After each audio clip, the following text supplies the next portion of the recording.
ఎంతో tasty జొన్నపిండి pakodi ready.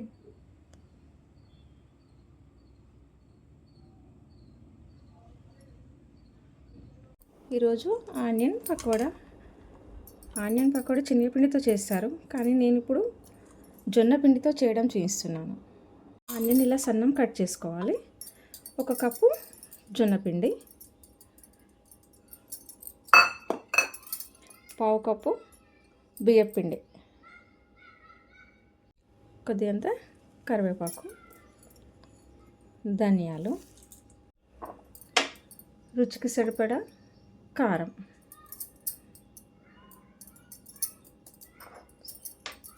Salt రుచికి సరిపడా. ఇప్పుడు వీటినన్నిటిని మంచిగా కలుపుకొని 1 గంట సేపు మూత పెట్టి పక్కన పెట్టుకున్నాం. 1 గంట అయిన తర్వాత ఇందులో వచ్చే వాటర్తో పిండి అనేది నానుతుంది.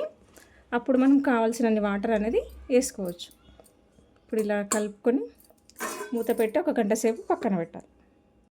పిండి ఎంతవరకు నానిందో చూద్దాం. ఇదిగో చూసారా, ఆనియన్లో ఉన్న వాటర్తోనే ఇలా. ఇప్పుడు ఇంకా కొన్ని మనకు కావాల్సినన్ని వాటర్ వేసుకుందాం పకోడీ వేయడానికి. మనం పిండి ఎంతవరకు నానిందో చూద్దాం. ఇంకా కొద్దిగా వాటర్ వేసుకొని మనం పకోడీ వేసే విధంగా తడుపుకుందాం. ఎక్కువ పట్టేయండి, కొద్దిగా పడతాయి. ఇదిగో ఆనియన్లో ఉన్న వాటరే సరిపోతాయి, కాకపోతే కొద్దిగా ఇట్లా జీలకరించుకోవాలంతే. ఇంకా మనకు పకోడీ వేయడానికి వీలుగా ఉండే విధంగా కలుపుకోవాలి. ఇలా జారుడుగా ఉండాలి. మనం స్టవ్ వెలిగించుకొని ఆయిల్ అనేది హీట్ చేసుకుందాం.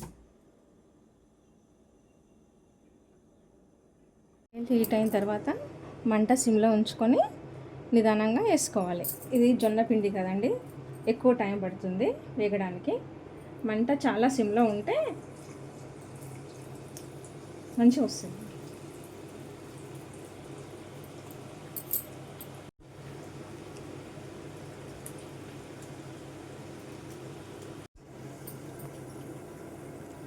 ఇలా ఈ కలర్ వచ్చిన తర్వాత తీసేయాలి. ఇంకా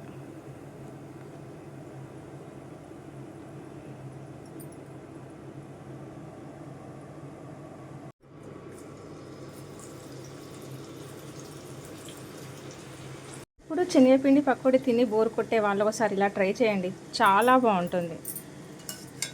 జొన్నపిండి పకోడీలు ఎంత టేస్టీగా ఉంటాయని మీరే ఆశ్చర్యపోతారు. ఒకసారి ఇలా ట్రై చేయండి. ఎంతో టేస్టీ జొన్నపిండి పకోడీ రెడీ.